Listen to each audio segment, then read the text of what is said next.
তুমি আমার টেক্সটে রিপ্লাই করো না কেন বলো তো? তোমাকে আমি হোয়াটসঅ্যাপ, ইনস্টাগ্রাম, ফেসবুক সব জায়গাতে টেক্সট করে রাখছি। টেক্সট তো ঠিকই যায়, কিন্তু যে ডাবল টিক ওইটাই ওঠে না। তুমি কি সামহাও আমাকে ব্লক করে রাখছো? Oh no! কোনো সমস্যা নাই, তোমার অন্য কোনো আইডি থাকলে আমাকে বলো, বা অন্য কোনো অ্যাপস থাকলে আমাকে বলো, আমি ওখানে তোমাকে টেক্সট করব। আর শোনো, আমি তোমার জন্য জিম জয়েন করছি, মাঝে মধ্যে একটু বিউটি পার্লারও যাই। সো এখন তো আমরা রিলেশনশিপে যেতে পারি, তাই না?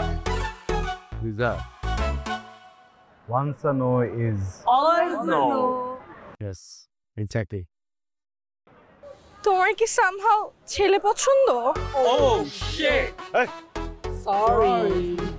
Lisa, problem is vacation. Vacation? কিসের ভ্যাকেশন? ধরো তুমি ইউনিভার্সিটি থেকে 7 দিনের জন্য একটা ছুটি পেলা, হ্যাঁ, এই 7 দিনের ছুটিতে তুমি ভ্যাকেশনে ঢাকার কোথায় যাবা? ঢাকা কি একটা ঘোরার জায়গা? আমি তো ছোটবেলা থেকে ঢাকা বড় হয়েছি, ঢাকায় কিছু দেখার আছে বলো? Exactly, this is my point. বুঝতে পারছো? আমি এখানে বড় হয়েছি, ছোটবেলা থেকে আমার চারপাশে এক্স্যাক্টলি তোমার মতো মেয়ে ভরা ছিল। আমি এখানে কোনো কানেকশন ফিল করি না, দেখলে মনে হয় বোন দাঁড়িয়ে আছে।